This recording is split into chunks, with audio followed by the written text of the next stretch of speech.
Okay, hello year 3 and year 4. So this is the story of Daedalus and Icarus that we did a couple of months ago. If you remember, we had this book in school. I'm not going to show you the pictures because if you remember, the pictures are really small. They're kind of done in a comic style. And also you don't need to look at the pictures. You know the story quite well. This is just to be reminded of the story. So I'm also going to suggest that you don't watch me. Find a seat, sit back, and listen to me telling the story. Don't watch me because you'll get distracted, and just listen to the story. Okay, so find a little seat, sit back and listen to the story. Daedalus and Icarus.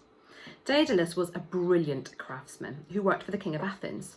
In fact, he was so good, the statues Daedalus made looked really real. So much so that people thought they could talk.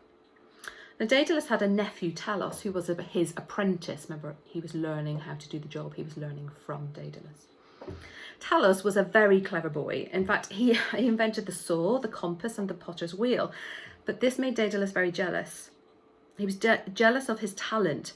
And so one day, when they were working together on a temple, they were up on the roof, and Daedalus simply pushed Talos off the roof.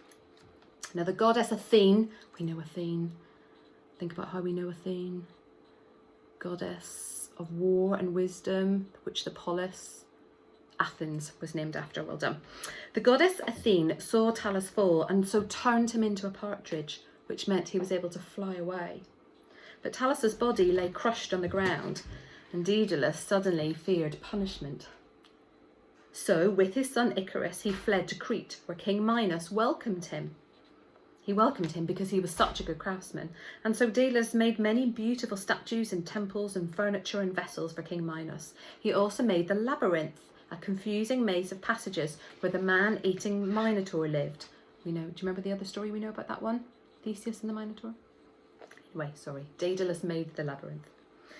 King Minos was actually afraid that Daedalus might reveal the secret way out of the labyrinth, so he imprisoned Daedalus and his son on the island. But Daedalus thought of a clever plan one day. He reckoned he could make some wings like birds so that he and Icarus could fly away from Crete. So using feathers that he found on the ground, he bound them together with wax and twine, really strong string, and he made them both a pair of wonderful wings.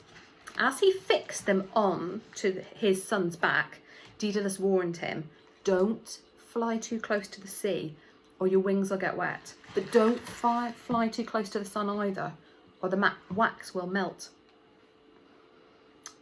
They both had their wings on. They flapped, they ran, and they rose into the air and flew away from Crete.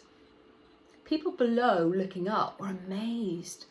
They thought they must be seeing gods. Who are these people up there? They must be gods. At first, Icarus obeyed his father's instruction and stayed really close behind him. But soon the joy of flying totally overwhelmed him, and he rose higher and higher, closer and closer to the sun, until its hot brilliance totally surrounded him.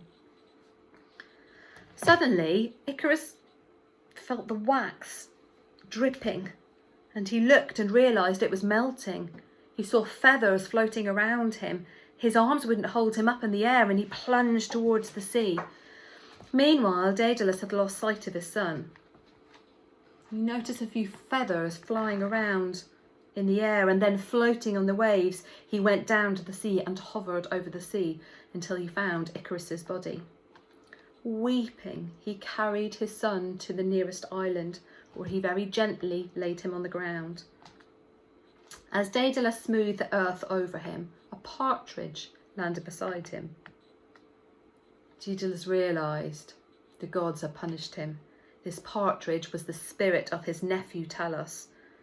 The gods had punished him by allowing Icarus to fall to his death, just as Talos had done. Right, so that's the end of the story.